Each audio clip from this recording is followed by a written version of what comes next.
What's good, y'all? It's your boy Danza. Just one of the many faces of the machine known as the Danza Project. Please do me a favor if you rock with us. Hit that like button, subscribe button, and turn those notifications on. We appreciate you. Salute.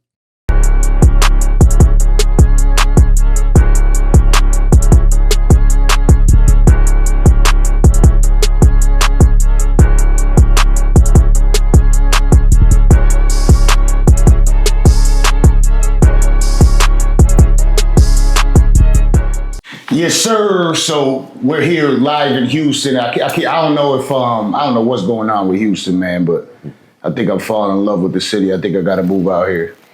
I hear it's kind of crazy because I'll be listening to some of your interviews, so I know you got to like move cautiously when you're out here. You know what I'm saying? Like it's got you could be in a beautiful neighborhood, but you got to be around the right people. You know what I'm saying?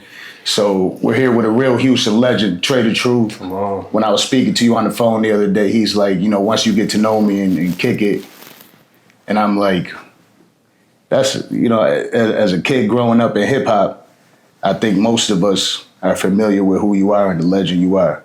So shout out to Trae Tha Truth in the building on the Danza Project, baby. What's good with you? How you feeling?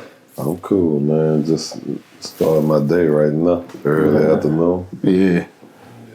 Or should I say early evening? It's definitely early evening. I had a very eventful day making sure I fly out here, get out here on time.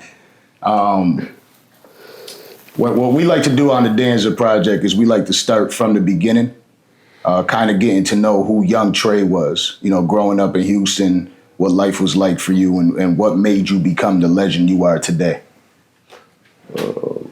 Man, you wouldn't be able to fit that in no That's a movie. Yeah, man, I started, on the rap side, I think my first rap I wrote, I was around 12 maybe. And it came about, I got an older brother doing 2 life sentences for capital murder. And, you know, just like any other kid from the hood, you either look up to your pops, your older brother, or a big homie, you know. I idolized my brother coming up. And it started with him. He used to send kites home, but sometimes he would send his raps on kites, you know what I'm saying? So I would learn them, you know, and as we get them calls on the regular, he might kick them, and I actually had a paper, and I would learn it till I could spit it. And That's tight. I started there, man. I think my first time ever being heard to the world, I was 16. My very first album I came out with, I think that was August 31st, 99. I was 19 at the time, man. And from there, I hit the ground going. Been all around Houston, you know what I'm saying? My mom's from 4th Ward. She lived in South Park. Around the time I was born, we were on Southwest Side. My father was in and out as far as all through the town. So, you know, from there, you know, I was just sticking and moving. And my grandma was in Hiram Clark, another one of my aunties in Missouri City. So I was just moving all around the city, man. And just, you know, gather love from a lot of people, because my mama always was the neighborhood mom where, you know, all the kids in different hoods always pull up to her house type stuff. Safe place. So led to that. Lived on the north side for a little while. I've really been all around Houston, so that's the reason why I was always embraced by everybody, you know. And it led to that, man. You know, I was in hustle mode, man. I can say before I started actually really putting music out, I wasn't that good, you know. And, you know, I worked till where I mastered it to where I'm at now. Yeah. Was there a point where you had to kind of figure out your voice versus your brother's? What you mean? You were saying how like you used to send a kite and you'll be reading his raps. I'm sure that had influence on your style. Yeah, I think a mixture of him and a mixture of just being a music head, you know. That was another thing, right? So my mama used to be a singer. Okay. And it's crazy. We was looking up some of the stuff when she used to be on TV herself. So my mom and my old man was diehard gangster rap. So we had a store out here called Soundwaves. We had Soundwaves with Sam Goody. And every weekend, he would be there getting whatever music dropped that weekend. All the new stuff. Yeah, so I think a mixture of everything I came up listening to, from that to the soul, because you know I rap and sing, to a mixture of my brother's style. It just, I think everything was just wrapped in one. Wrapped in one. That's what made me versatile now. That's why I can do music with so many different people. Yeah, you can kind of float in either direction. What was it like for moms? Like, you know, my mom used to do music and she used to try to chase her dream. You know, it was tough because she had 5 kids. So what was it like for moms trying to get that done? Was she pursuing a career in music, or was it just something that she loved? I think it was serious before me and my brothers were born. When it got to the point of us being born, I think it was, she had just stopped completely. It's crazy to even think about it in that sense, right? It's like we damn near stopped her dream, you know? Yeah. That's not uncommon, man. You know, you do anything for your kids. Yeah, I mean, prime example of me and, well, you know, all of my kids are up there except my daughter. She's the youngest. And even now, I even take a back seat to what I do, being with her 24/7, you know, so I get it. But that's another reason why I take care of my mama, so, you know. So you had mom and pops around? Yeah. That's dope. But, you know, it's so crazy, even having them around, I've always had the mentality and the energy of get out there and figure it out on my own. Whether that may have been pride or whether that may have been just trying to become a man, you know? Yeah. And, even with having them, I still jumped out there on my own. You know, I bumped my head quite a few times. But for me, it was a blessing, right? Because it built character. It built standing on principle, morals, integrity, you know, to where I wasn't really dependent on people. You know, I want to type people, I really wouldn't ask people for much. I just try and figure it out. So, you know, it's kind of a gift and a curse, but, you know, I think everybody got to learn by bumping their head to, I was gonna say, build there's some who bumps you and are. bruises that come with learning that way, but sometimes that's the best way to learn. Somebody didn't necessarily have to tell you about it. You know from firsthand account. Yeah. And you were facing, you know, your brother, you talk about your brother and his sentences. You were also facing a lengthy sentence. Yeah, man. That was part of part of bumping my head, man. How tough was that on moms? I think it definitely was tough, right? Not even more so just my situation, right? So my brother said, well, let me take you to what happened with me, but then we'll backtrack. Right? Yeah. So me, I ended up, it was like one of them situations where you watching your mama do everything she can, take care of you, like, man, I'm not finna put that on. I'm gonna get out here and figure it out on my own. So I was out with a few homies, and, you know, we would go out late night, and, you know, we try and hit our licks, whether that may be strong arming or whatever that may be, man. And God got a crazy way of doing things, right? But it's a blessing, because nights that I end up having super, super cool nights was never bothered. And the night I saw having to get jammed up, it was over the minors bullshit that could have came with the maximum outcome. And Some things. yeah, you know, God got a way of doing things, but you know, He blessed me. I ended up doing, on that case, of my first serious offense. It was aggravated robbery, and we fought, and then I ended up getting deferred probation. You know, they had to give me a chance. Around how old were you? Past 18? No, I was 17 or 18. Okay. I was 17. It was before I put my album out, my first album. Okay. So yeah, it was stressful on her, but the reason I would say it was more stressful past her, so my older brother situation, right? You know how you see these movies and you see when people walk in the courtroom, there's cameras all out there, and they want to. You can't go nowhere without being interviewed. Like, we really went through that. Yeah. You know what I'm saying? Because my brother had 2 cases going at the same time. You know what I'm saying? And every news outlet, every media, it's like we damn near had to be escorted in the courthouse, leaving the courthouse. Like, I think my brother, I learned so much from that situation, which I know was super stressful for her, but that's why I learned what a hung juror was. You know, a lot of people can get out due to technicalities, and I never forget the judge wouldn't even allow it. He like, y'all not leaving here. You won't be able to go home to your family unless y'all come with a decision now. You know, so it was a lot of loopholes and messed up situations, but just watching everything that my mom went through, and, you know, just everything she had to deal with, because not only you going through the hurt of not having your child, you going through people painting a picture of you, you going through, you taking the backlash of everything that's going on.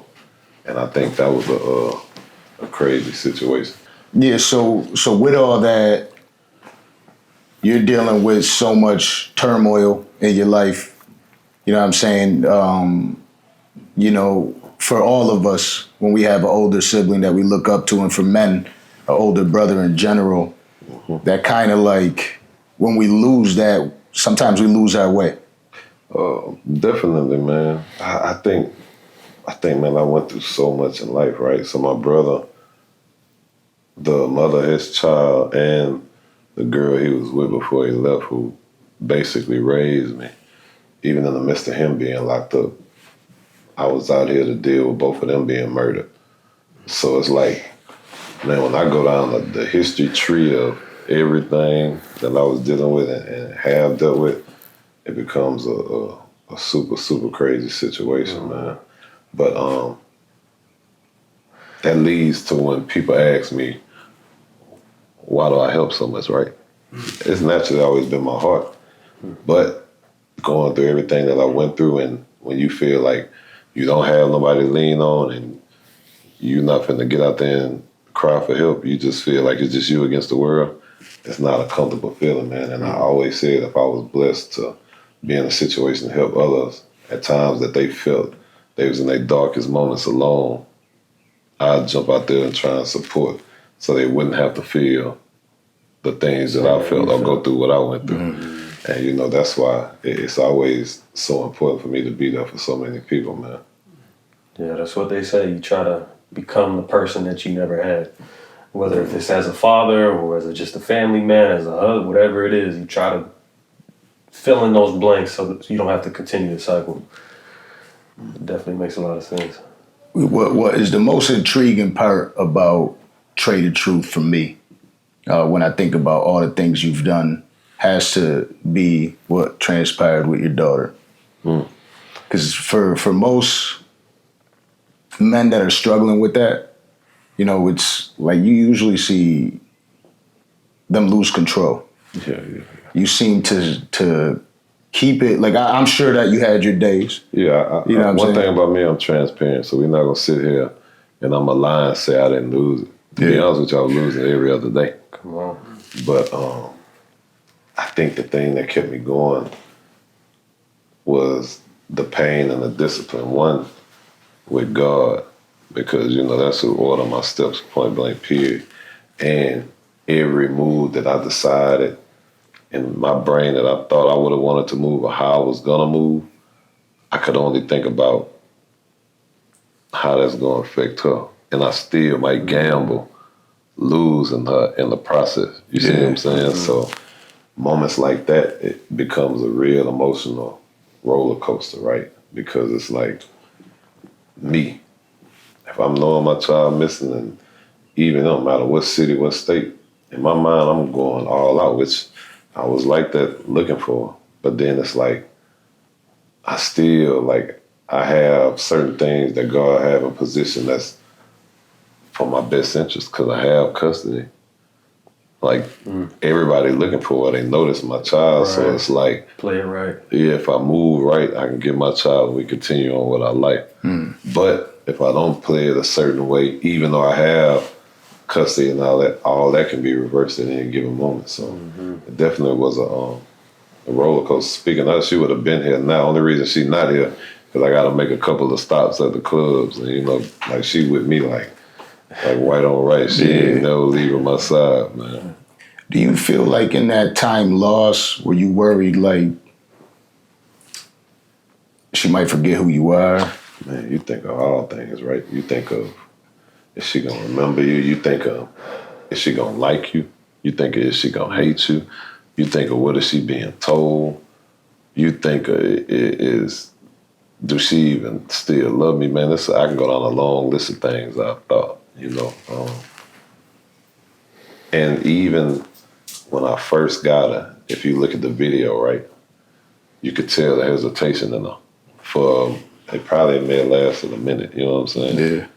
But the hesitation only was from what she was taught, you know what I'm saying? What she was led to think and feel. But in the process of that, you'll see she still come to me, but then she turns around and her brother's there.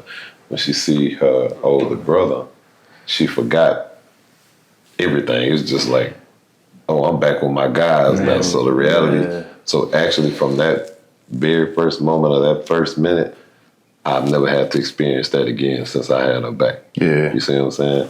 At times, you know, as a father, I think maybe the first couple of days I would notice she probably just looking off thinking. And, you know, I'm not pressing her to talk to me about it, but I could tell whatever that may have been on her brain, she was thinking. And, man, we inseparable, bro. Like, her therapist came to see her the first couple of days. Therapist seeing her, she like, look, I want to prepare you. We are trained to ask questions to see where they at. You know what I'm saying? Yeah. As far as mentally, and she like, it's a possibility that it could take a minute for your child to be brought to understand that you're not the enemy. You know? Correct. And when she told me that, man, it was, you know, that's a different type of feeling. Like, damn. But God got a way of working, man. A few days later,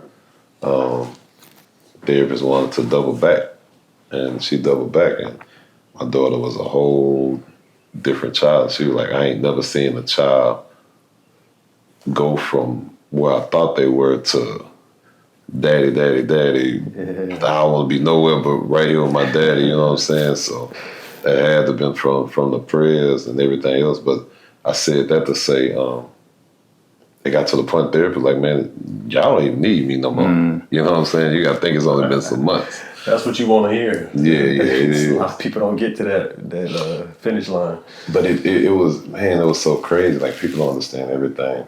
So, like, even because my daughter missed the whole, what would you call it, a semester of school? Yeah, because, you know, she was gone all that time.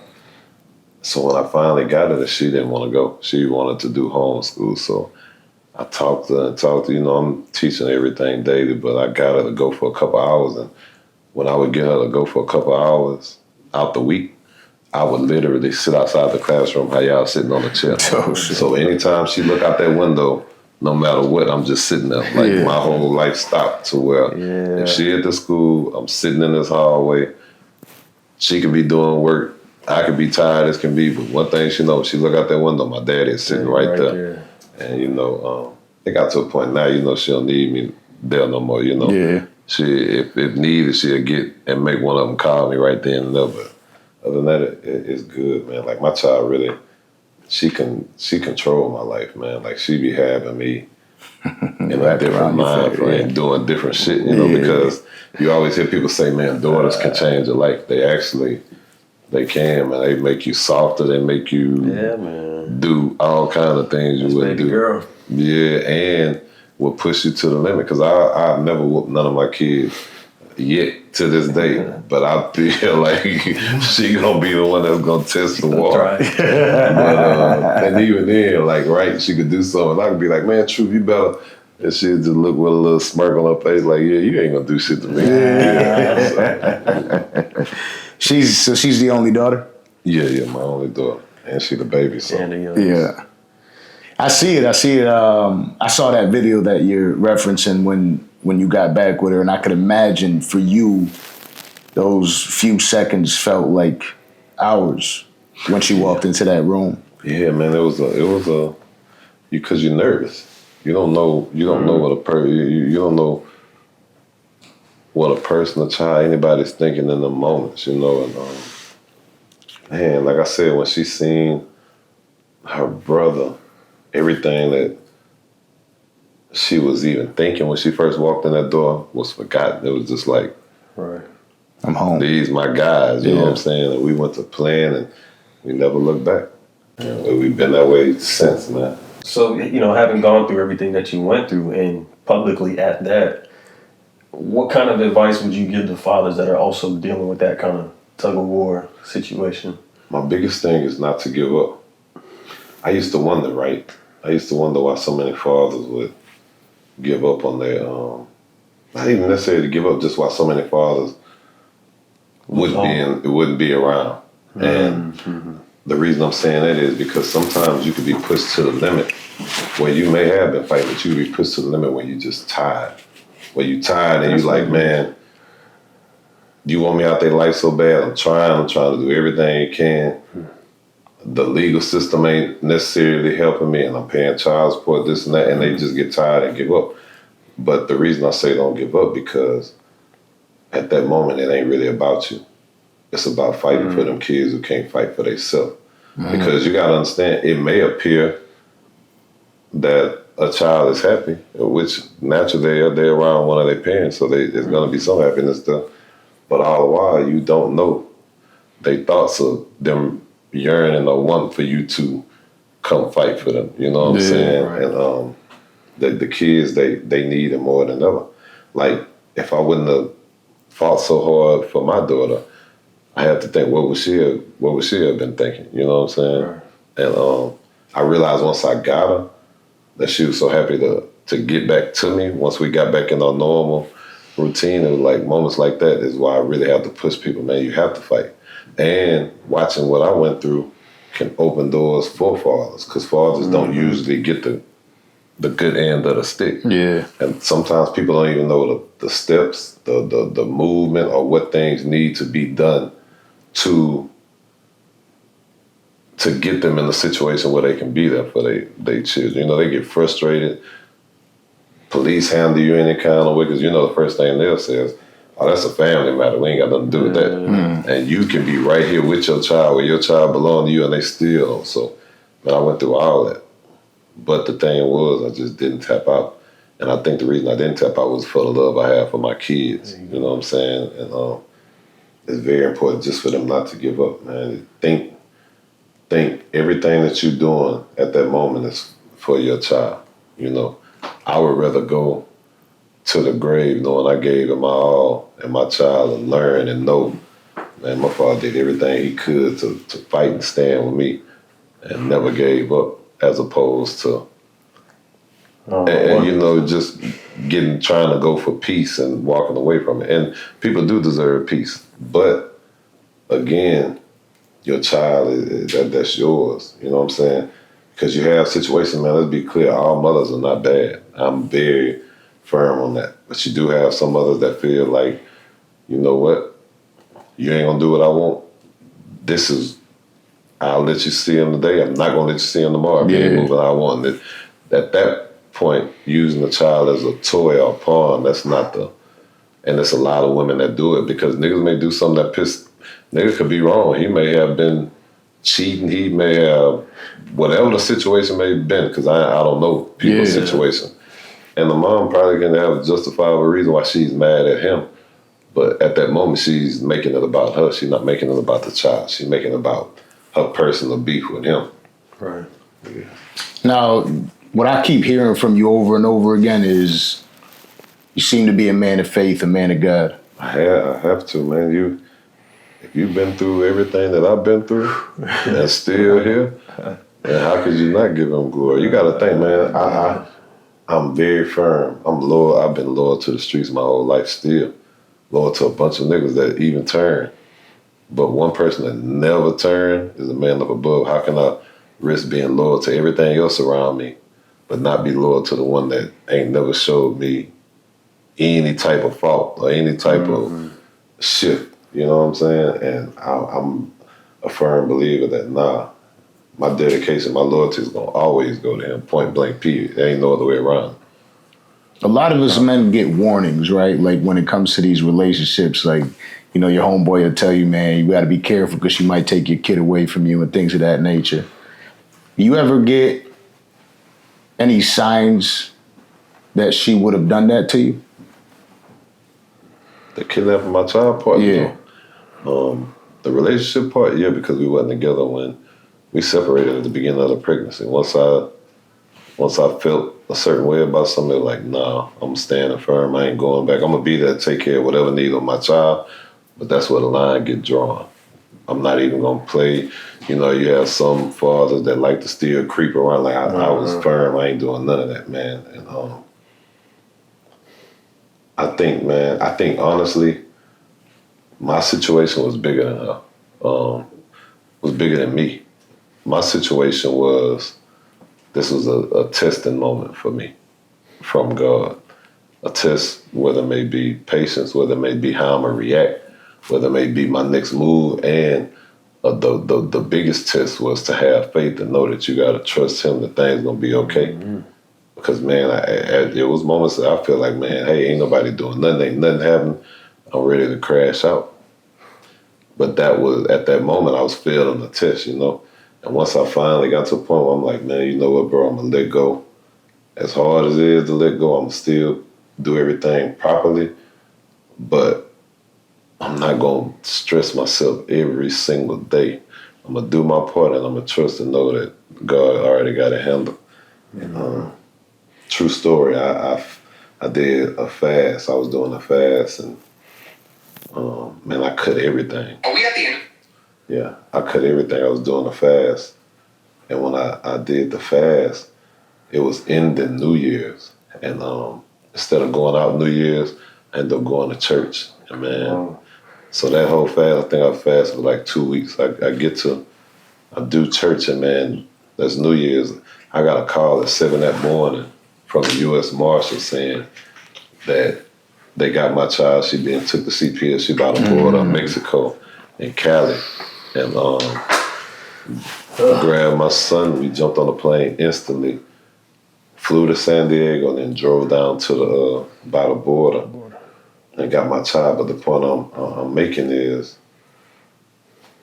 at that moment, my situation personally, I felt it was done to see if I'm ready for whatever He may have for me, whether it may have been this new step in my chapter in my life to raise my child to be the father I need to be for, or to be prepared for the next level He about to take me to. Mm-hmm. You know what I'm saying? Like, I'm just a firm believer everything happened for a reason. You know, not necessarily always in a physical form.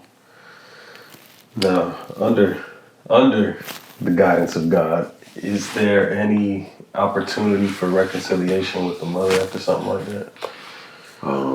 I forgave her. Okay. So for me, that's a major step. Right. Especially for everything I went through. How long? I never cried so much in my life, bro. My kids, put it like this: niggas around the city can tell you I was crushed. They felt terrible because they just, I ain't had no life. You know what I'm saying? I don't hold no grudge, man. I move on. I feel like whatever God got in store is gonna be what it's gonna be, and you know I deal with that as time comes.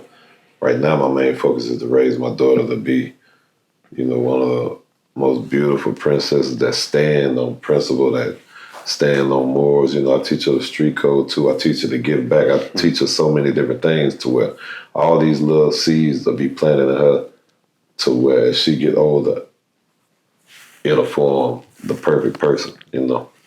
And it's not easy, you know. You talking about a whole real street nigga raising a little girl, so you know the combination is definitely off. But for us, it's perfect, you know, because now God used me to motivate other niggas to understand, man, you need to be in your kid's life a lot.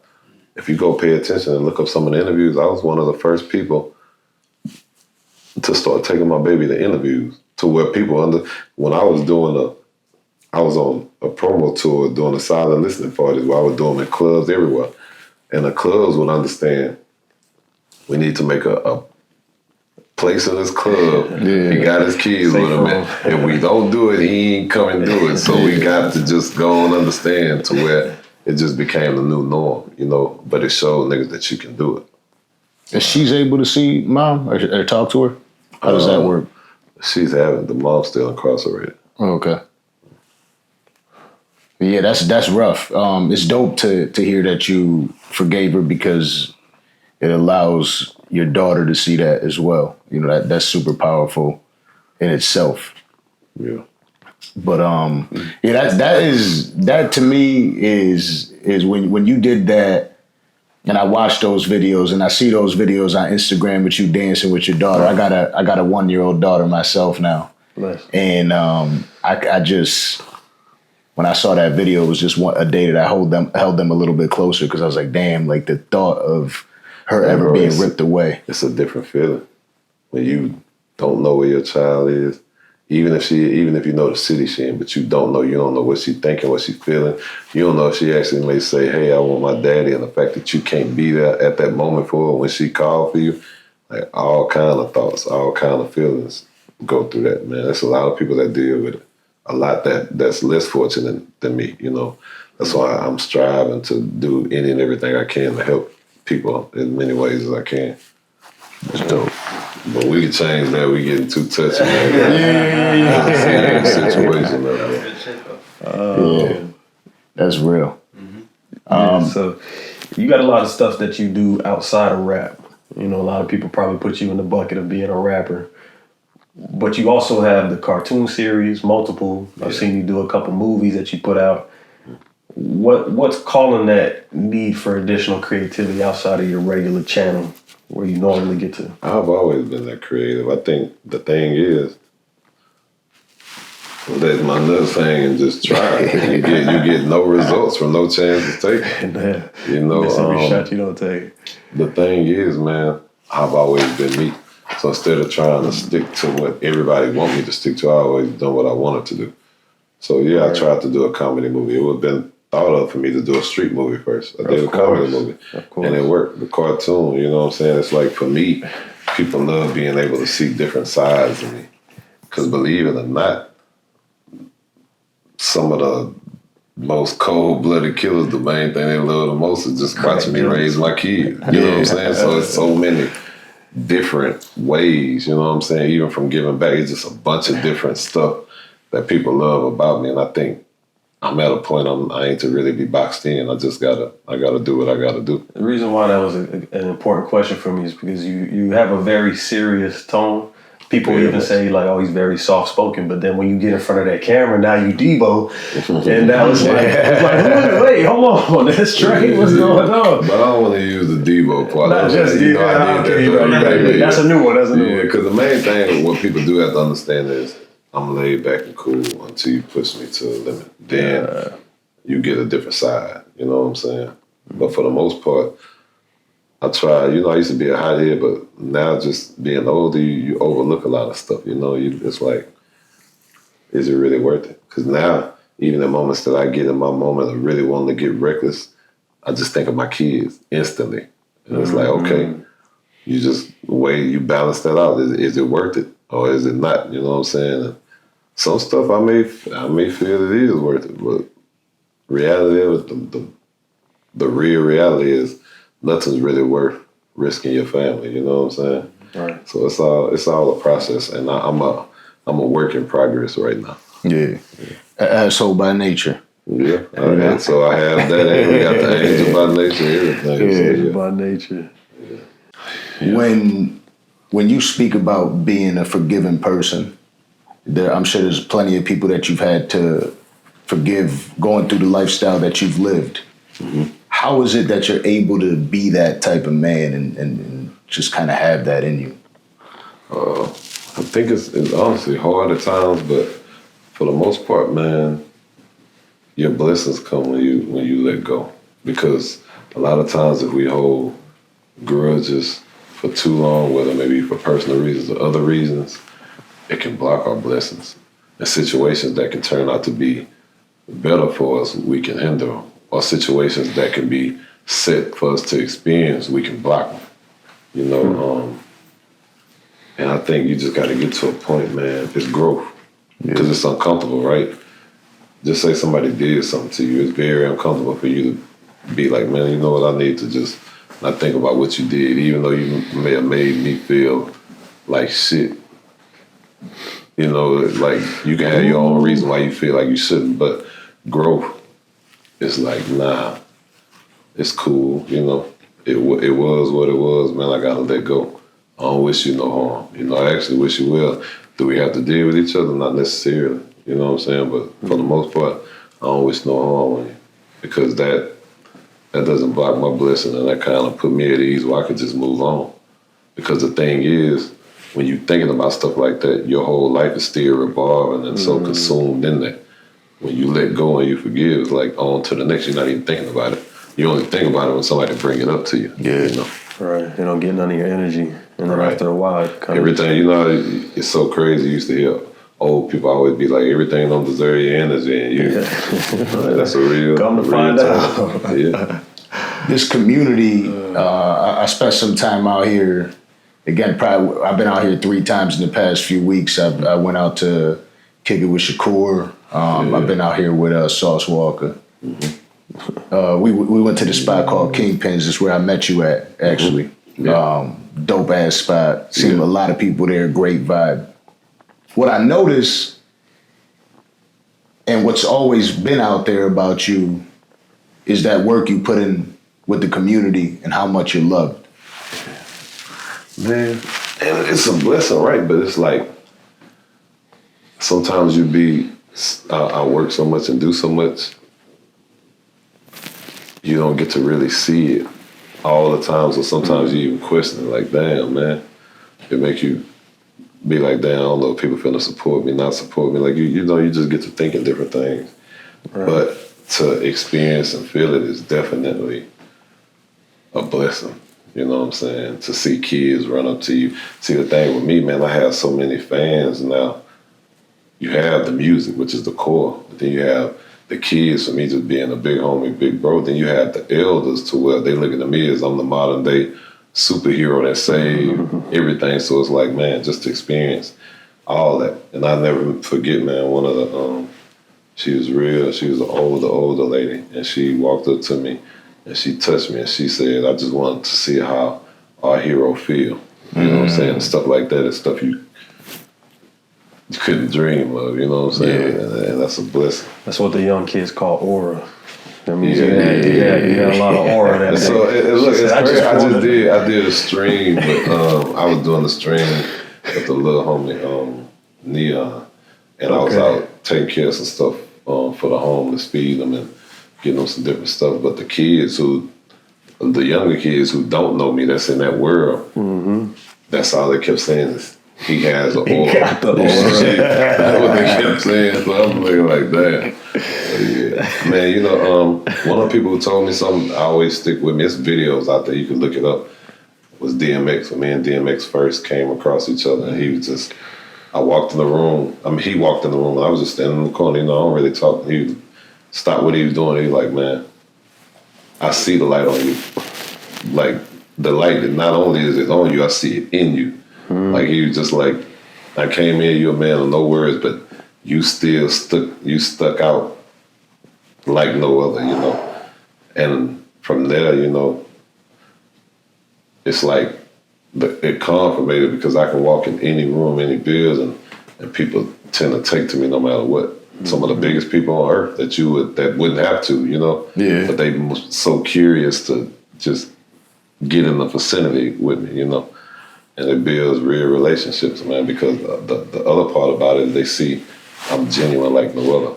I don't need nothing from them. I can hold my own, you know.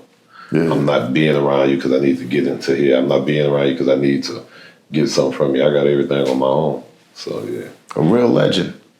I mean, that's one of the things when I said I'm coming out to Houston to talk to you. Like, when I saw you up in Kingpins, I'm like, I called my boy up. I'm like, yo, Fucking Trae Tha Truth is here. He's in the bills. You know what I mean? Because for me, it's like we're still, Danza Project, we're still very much on the come up. So when we get opportunities to have conversations, obviously there's some more than others where you want to sit down like, damn, this will be a legendary one to have that conversation, sit down with you. But you definitely could see the light. You know what I mean? You're larger than life when you walk into those rooms. Another gentleman that was larger than life. A few people wanted me to ask you this question: is give us a good Pimp C story. Oh man, that's always been my brother, man. Always. Pimp was close, man. I never forget. He had came home, and my record Swing with me and Hawk was going crazy. You know, I was in my prime time, and he randomly called me one day.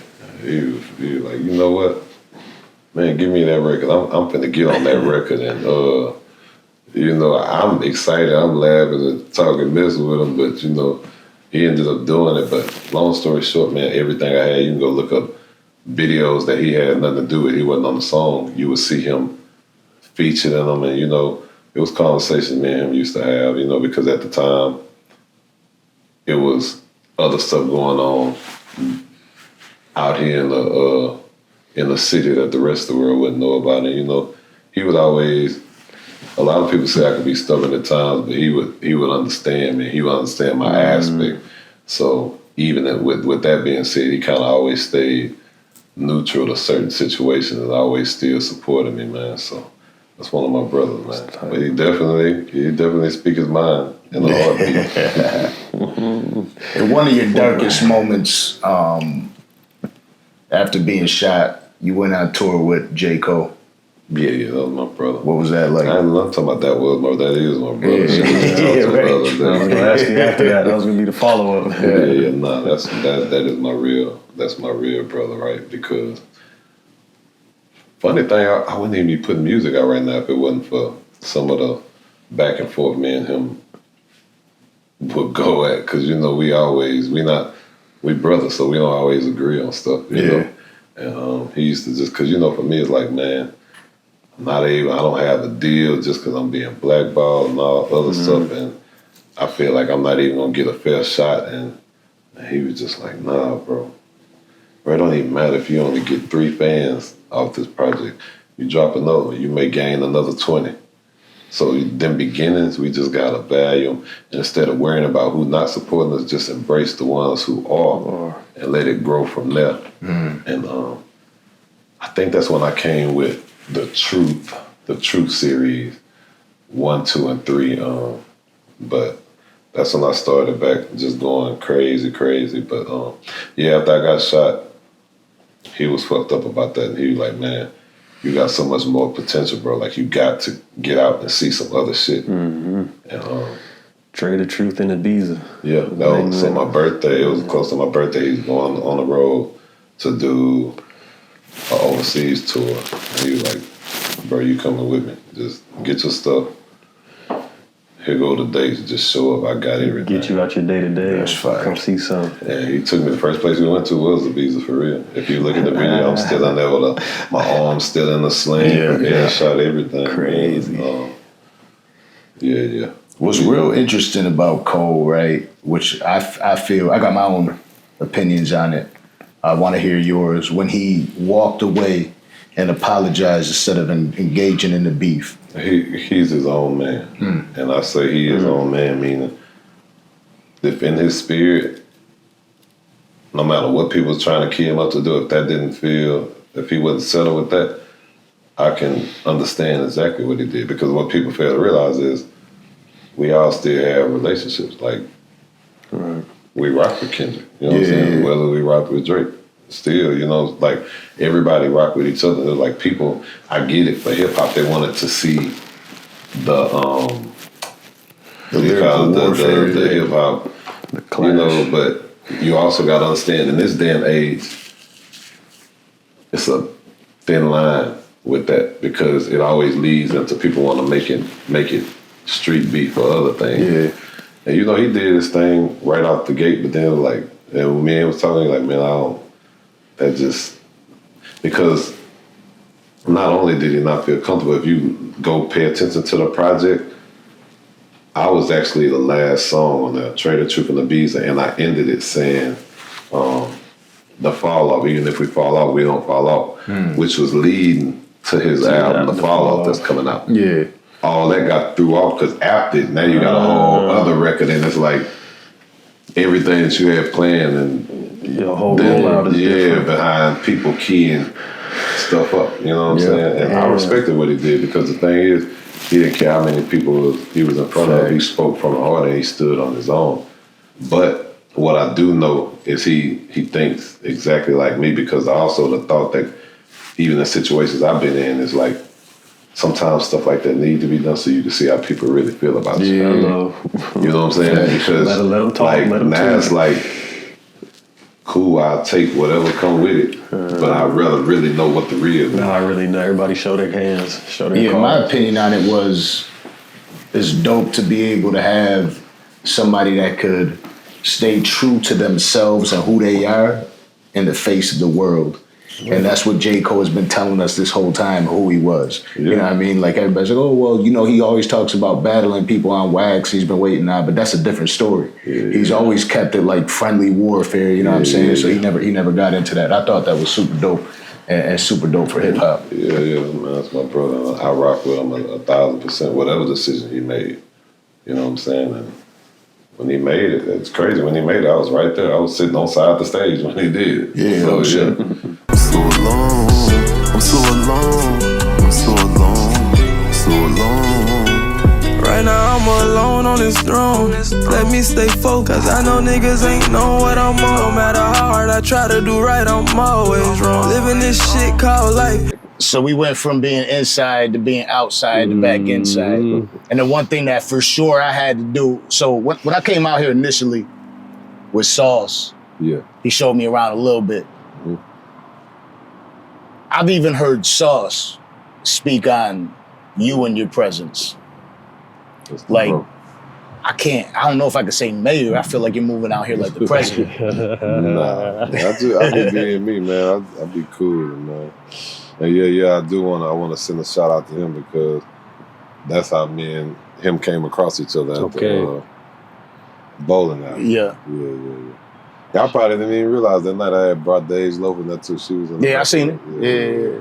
Tight. Y'all had it popping over there for sure. Yeah. You know, right from as soon as we walked through the door, we knew what time it was. You know what I'm saying?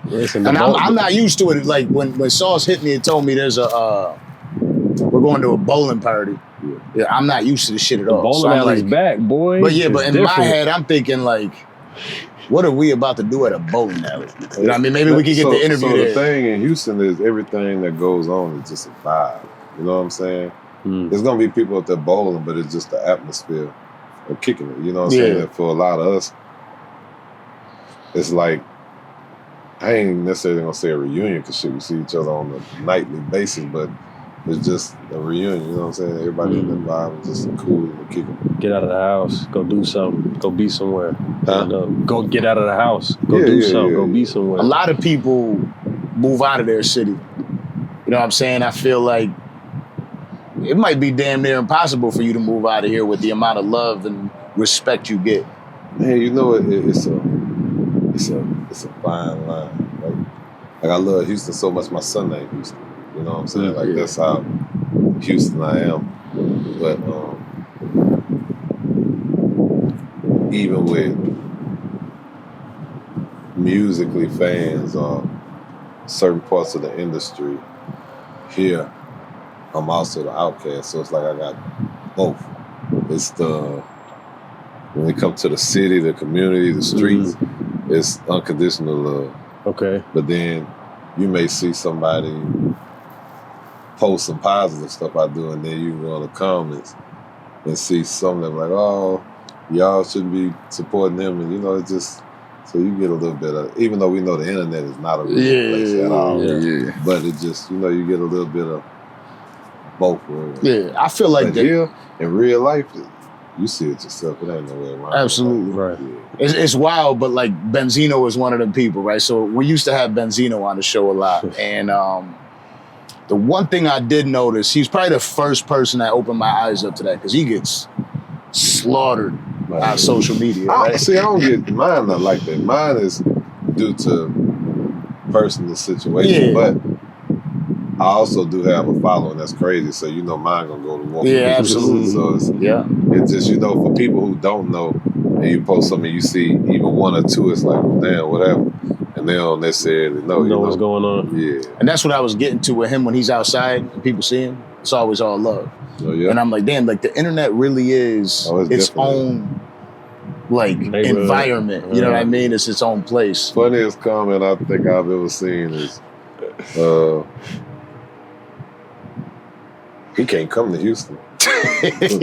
Man, let me know when the fuck that happened and how the fuck that happened. But you know, it's like the internet just, what it is when you come up with the era we came up, you didn't have that platform to openly speak. To go in. You know what I'm saying? Yeah. Like I'll never forget, if I ain't mistaken, what was weird? Wasn't we somewhere, Troy? Somebody arguing with one of my brothers online where they put a comment, and then my brother actually responded. And when he responded, they're like, "Oh shit, fan." Oh, but I like your outfit too, nigga. Like, bro, you did all this shit to key up some shit when you damn about to get yourself fucked up. Like, don't. So I think after dealing with situations like that, it's like, man, you can't. Because you never know, it could be a child, it could be an old ass. Right? Hell yeah. Right. They be hiding behind them fake pages. So it's like, you can't really entertain this. So we went from having a conversation, we went out to the spot, was called, what was it called? The first spot, Sakai. Sakai? Yeah. And then Encore. Yeah, and it's popping out here in Houston. Yeah. It's popping out here, that's for sure. Yeah, but you got it, the reason I say the president is because, like, you know, we move through. You know what I mean? It's just like everybody knows what time it is. You, whoever you're with, know, it's all and it good. be love, but the crazy thing is I've always been a humble person, right? So even when they try and move me through, I don't know if y'all pay attention, I may tap them on the shoulder like, nah, because I don't want them just really moving people out the way. Like coming through, like, I'm too laid back for that, bro. It ain't that serious, because when I move around, I like to speak to people, you know, kick it if they want to take pictures, say what's up. You know, like I'm just a normal hood nigga, man. So when they, with the flash, like, hey, move out the, like, nah, chill out, bro. Like, we ain't doing Don't do that to me. I was telling Troy, from the oldest to the youngest to the, everybody was, Trae, what's up? Hey, love, brother. I ain't gonna bother you, but just love, like, just to say what's up. And they not there for you. They didn't know you was gonna be there, but it's, oh, Trae here.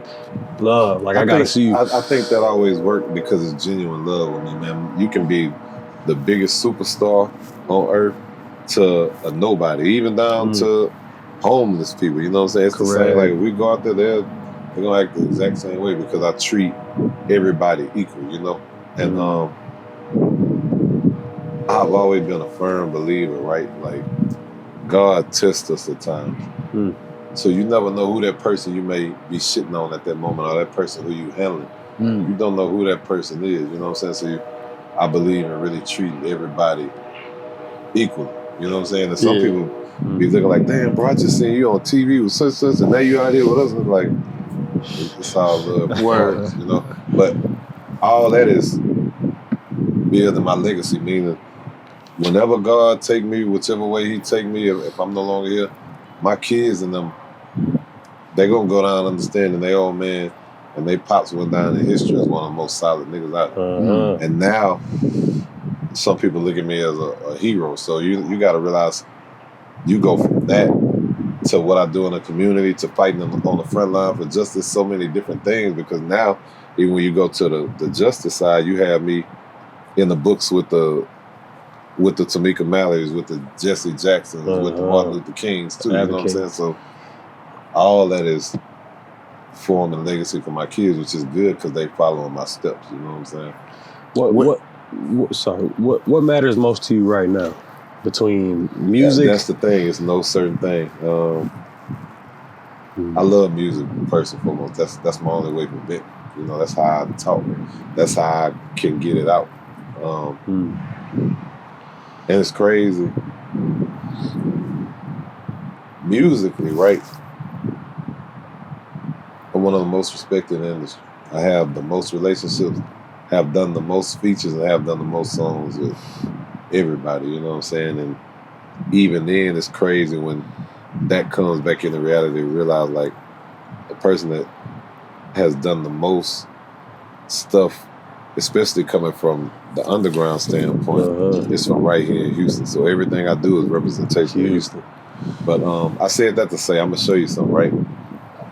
Done the most features, the most, all kinds of songs with people. Now, I also have the most unreleased music ever. I'm going to show you. So read how many of these are unreleased songs. Read how many that's like. Oh, come on, man. 783 items. That's one folder.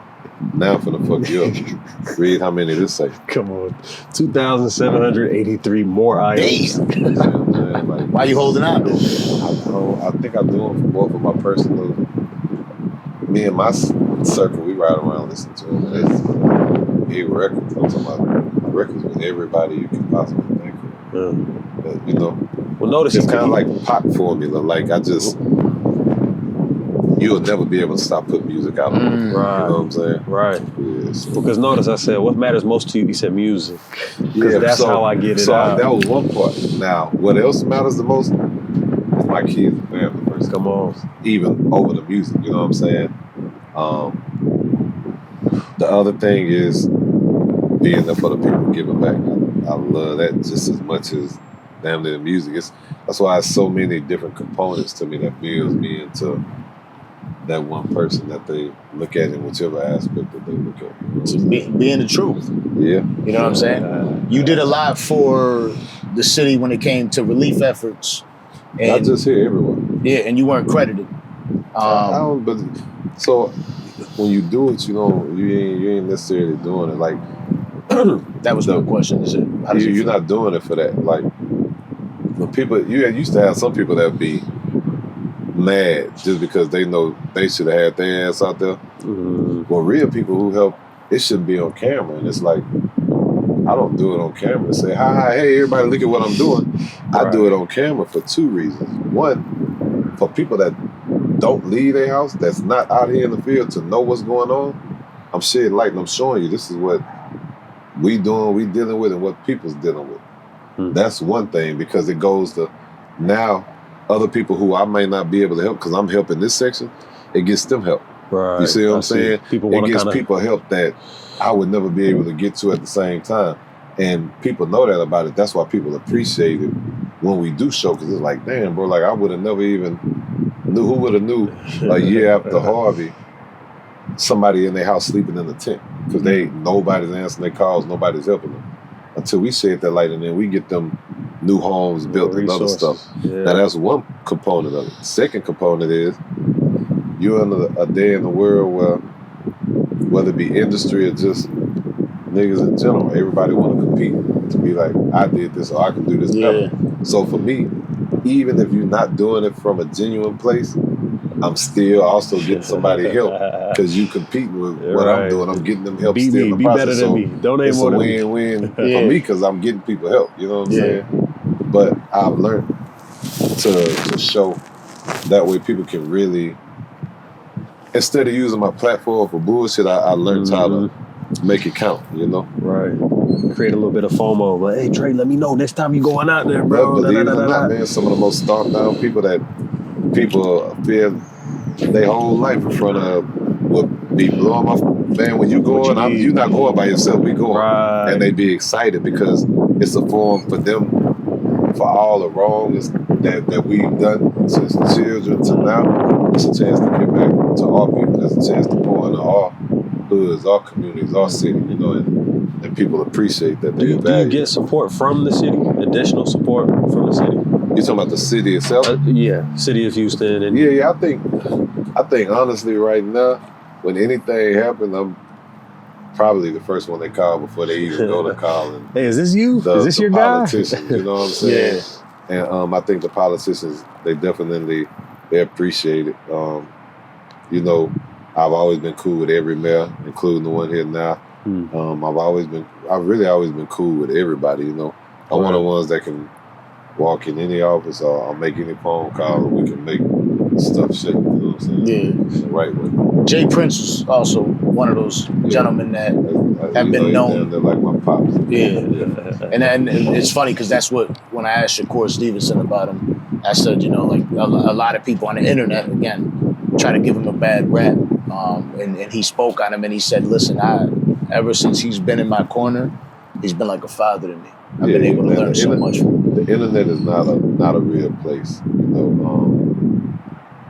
Jay stand for principles and morals, you know, and the things that these days are extinct, right? Because you have people tell me all the time, like, man, Trae, you keeping it real, but that real shit it's extinct, bro. You living in dinosaur age. But that's the era I come up under. Yeah. You know? So again, that's just the internet, because they're not gonna say that nowhere near what pops up. Yeah. And then you have people like us that's automatically gonna go to war for them, vice versa. You know what I'm saying? Yeah. So, nah, man, the internet is.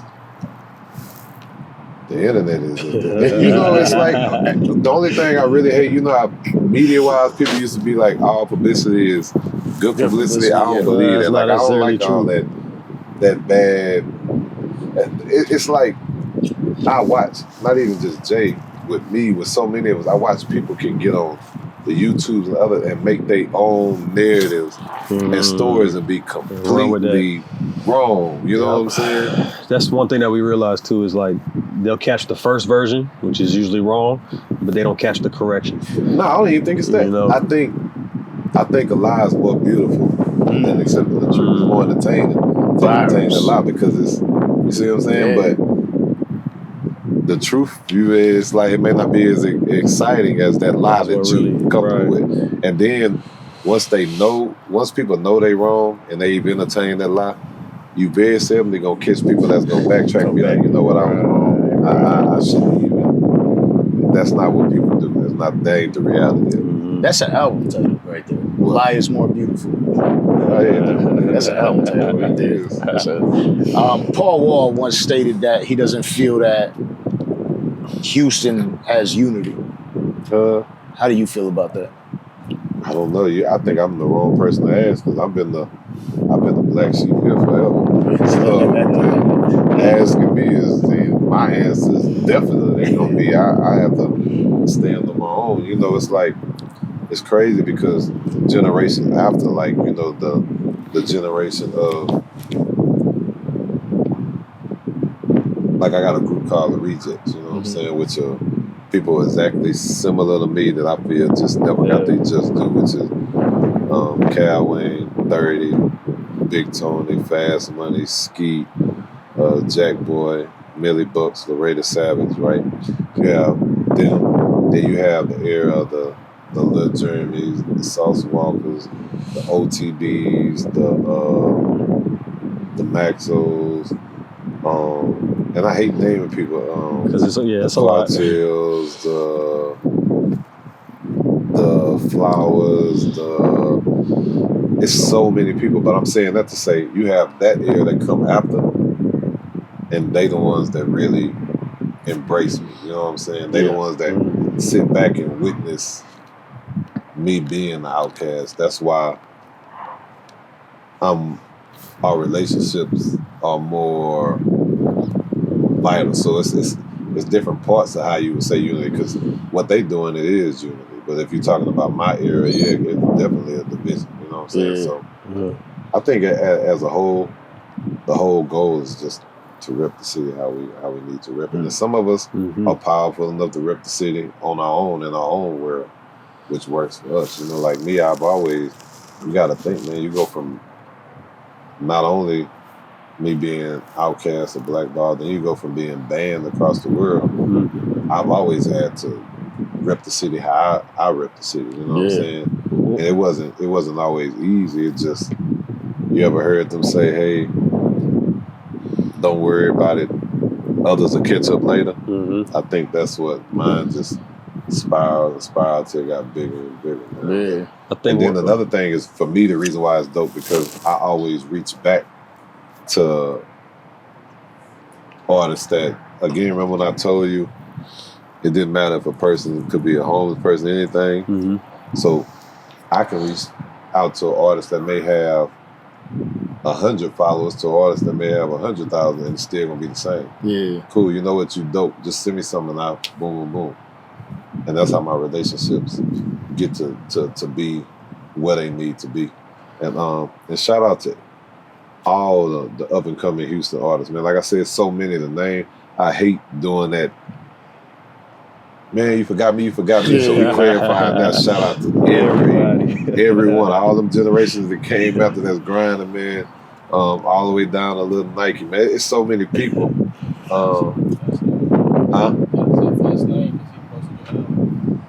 Yeah, I did. I said them already. Yeah. But it's so many, you know what I'm saying? But man, we lost a lot of soldiers. You know, our front line that's gonna forever be the front line of the city is DJ Screw. You know, we lost Screw. We lost Pat. We lost Big Hawk. My brother Big Mo. 3-2, Pimp C. The list goes on. Man, my field. Man, bro, we lost a lot of people, man. Yeah. I like how you make sure you include them. So what I feel like, that unity, you know, we could look at a city and just look at it one way, or we could look at it as, you know, when people are legendary and they're really doing shit in the city. So when we speak on unity, you are uniting the city, right? Yeah, you are bringing together, even when you speak in my world. Yeah. You know what I'm saying? But you also got to remember, in my world, it's not necessarily the on radio world. Yeah. My world ain't necessarily on all the blogs world. You know, mine more, it just give you a different embracement, a different stamp as far as streetwise, you know what I'm saying? So for what I can do, what I can do here, it gives them a certain look, but also it's a lot of eyes on me that's not from here. So it also opened the door to where you being exposed to the world too. To see like how I move with y'all when we was moving in there, when I was in there with my bros and them. Yeah. It's nothing for me. I don't have it. I'm gonna introduce you in the heartbeat. Hey, boom, boom, boom. This such, man. Y'all make sure y'all you was around. pulling us up, I like, do that a lot. come You know what I'm saying? And it builds relationship. See, I'm thinking the names now. YB Puerto Rico, Long Money. If you think of others, Troy, let me know. I'm just like, it's a lot of them, because I be real big on. Shout to everybody. I be wanting, you know what I'm saying? Because I know the feeling, you know, when people go to saying stuff and I'm always not included. Right. Sometimes, you know, it can feel that way. So, and actually, I just motivate me. One day I may just go down a list of everybody and just make one big post shouting everybody out. One of the ways you do a great job of putting the city on the map and including everybody, and part of what you were saying about the unity, is Trae Day. Yeah. Is Trae Day still on for this year? Is it okay? Man, that's 16 years. That's what, July? Well, so now in Houston I have over 7 holidays. Come on. So Trae Day started with my first holiday. Man. Shit, Trae Day alone is damn near a week. It's damn near 3-4 days of Trae Day within just that. And everybody knows. Then, you know, I have, on behalf of my son, Danico, we got Special Needs Day. I don't know if y'all familiar with that. That's why I bring all special needs kids and families. We rent out to George R. Brown. Come on. And it's thousands of kids and families. And it's a great thing because now you have all special needs families in there. Nobody's judging or looking because you may have something wrong with your child. You may have, and it's like everybody's normal. Nobody's judging. Everybody's just embracing. Come as you are. They never really have something for them themselves. So you have Special Needs Day. You have Hurricane Harvey Heroes Day. You have Bump Box Day. I got a lot of days. I even got I got a day in Milwaukee. Like, I got days. I got 2 keys to the city. Mayor, the president, the commissioner. What goes on? What's going on this year at Trae Day though? Always community, man. Yeah. The biggest thing is I always take care of the city. It'd be 30-some events. You know, at the nighttime is when they get to party and chill. But for the most part, during the day, we're doing all kinds of charity and taking care of families, kids, elders, homeless, all kinds of stuff, rebuilding stuff. I just do so many just different events. But the main big Trae Day event, what I usually do at the SaberCat Stadium, we rent the stadium. All the kids get their school supplies, backpacks, clothes, animals, game rides, carnival rides. I bring celebrities from all over the world, whether it be movie stars, whether it be comedians, influencers, rappers, singers, and I put them in front of people that would never be able to see them. They will only be able to see them on YouTube. They wouldn't even be able to necessarily even afford tickets to get to where they're at. Yeah. And I bring them there, and nobody over there, none of the entertainers I bring, nobody move with an ego, none of that. They just all out there kicking it with the people, and it feels as one. You know, it for some of the entertainers, it's like I'm pure in their soul. You know what I'm saying? Because they actually love it just as much as the people who I'm necessarily helping within the community. So it's like it all feeds together. And then on top of all of that, you got a rookie card out there, damn near. I don't know if it's a rookie card or a Hall of Fame card, but you got... I haven't even announced that, man. I'm supposed to get mine tomorrow, man. So, Leaf, right? Leaf is like, you know, Topps and all the other cards, the cards that do sports trading cards, you know what I'm saying? And they're big. My people from the Astros, shout out Kyle, he hit me one day and he was like, man, Leaf want to do a card with you. I think it'll be dope. And a while back, me and my daughter Truth went up there and they had me sign a bunch of, man, it was a lot of them. It could have been 500 to 1,000 signatures. And I never knew exactly when it was going to drop. And he hit me the other day. He like, hey, the box is starting to come out. And it's crazy for me to be in there. I'm in there with people like Al Pacino, Sylvester Stallone, Chuck Norris, Ben Stiller, so many, real you know what I'm saying? Real yeah, that's really... then for me to be me, I'm in there too. So it's like, man, I think I seen it on eBay, somebody reselling one of the cars already at $119, you know Come what I'm saying? on, so, run it up. Yeah, that was a blessing. My team at Factory Lab, which is Omar Bailey and Les, Omar he used to do Adidas and Nike. He created the Yeezys. Have you ever seen the Duck Boots? Yeah. In LE Chop, he created them. So mine, he created a slide for me that we had put out called the Night Runners. And I got a new one coming out, Trae Day, a new slide that we haven't announced yet, but we working, bro. You know we need some of them exclusives too. We definitely need some of them exclusives. I'll make sure I mail y'all some of them. Yeah. Now for me, again, I want to give you your flowers, right? Hello. Because I think it's important that, you know, the whole world may not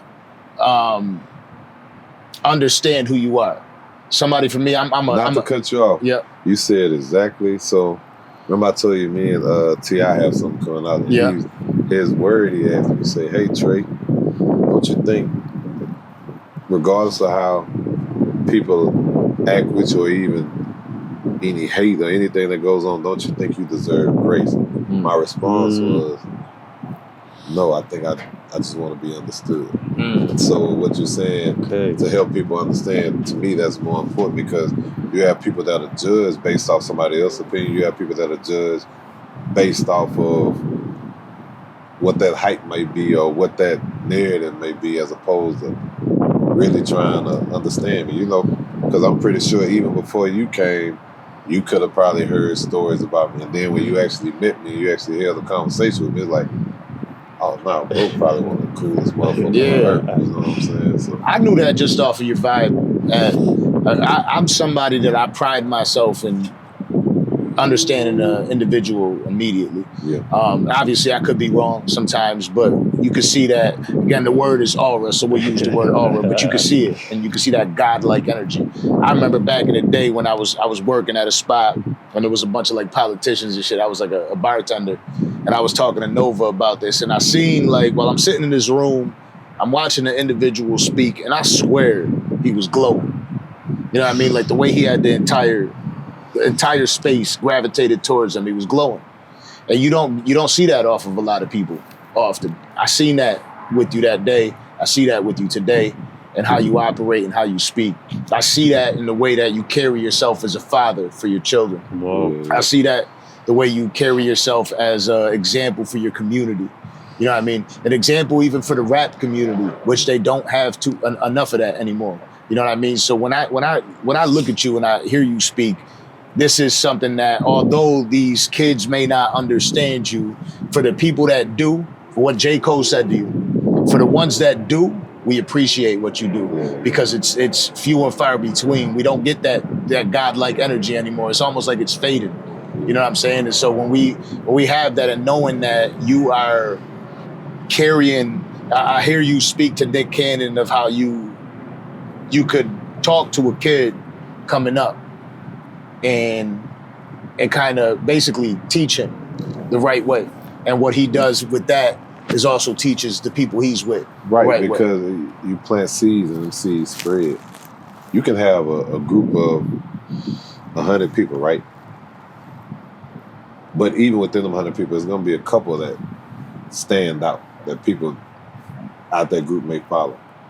If the ones who stand out follow my lead and get the game that I give them, and where I show them right from wrong and what's real, when they see somebody else doing something that's faulty, they going, hey, bro, that ain't how you. That's not cool. That's not the and way. And now it starts to where the other people trying to keep up they may see somebody like, well, man, bro told me that wasn't necessarily cool. Maybe we should, you know what I'm saying? Yeah. It multiplies. That's how you grow.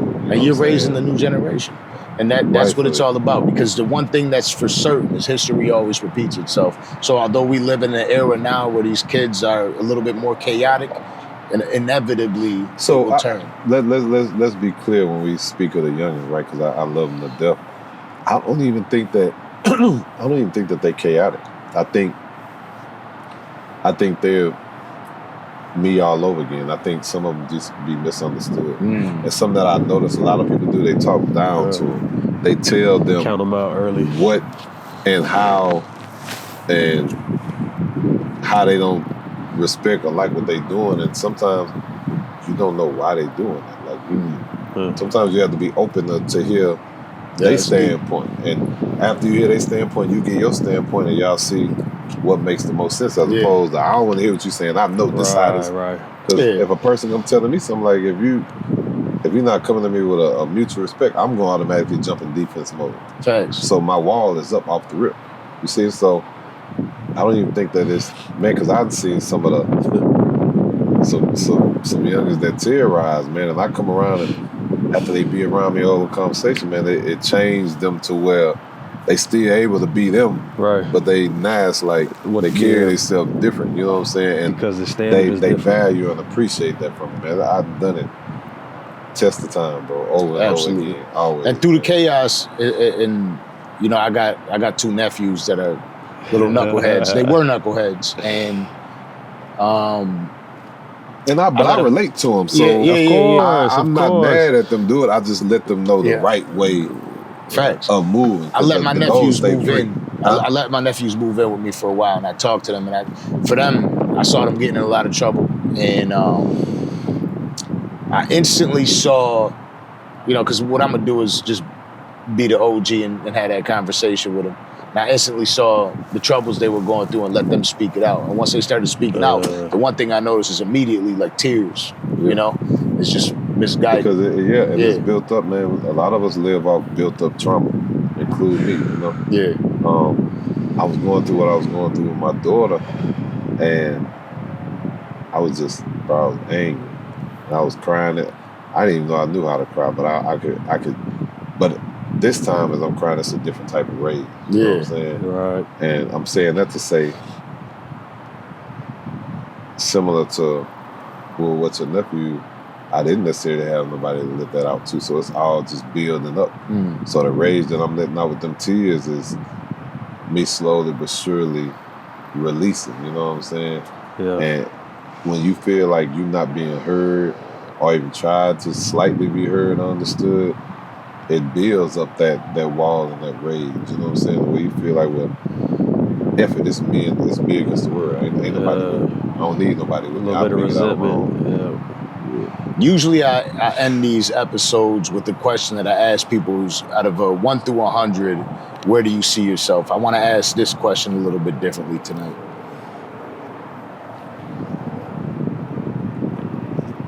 With your daughter specifically, and all your children, but with your daughter specifically, when you're gone, what's the lesson that you would want from her for her to learn from you the most?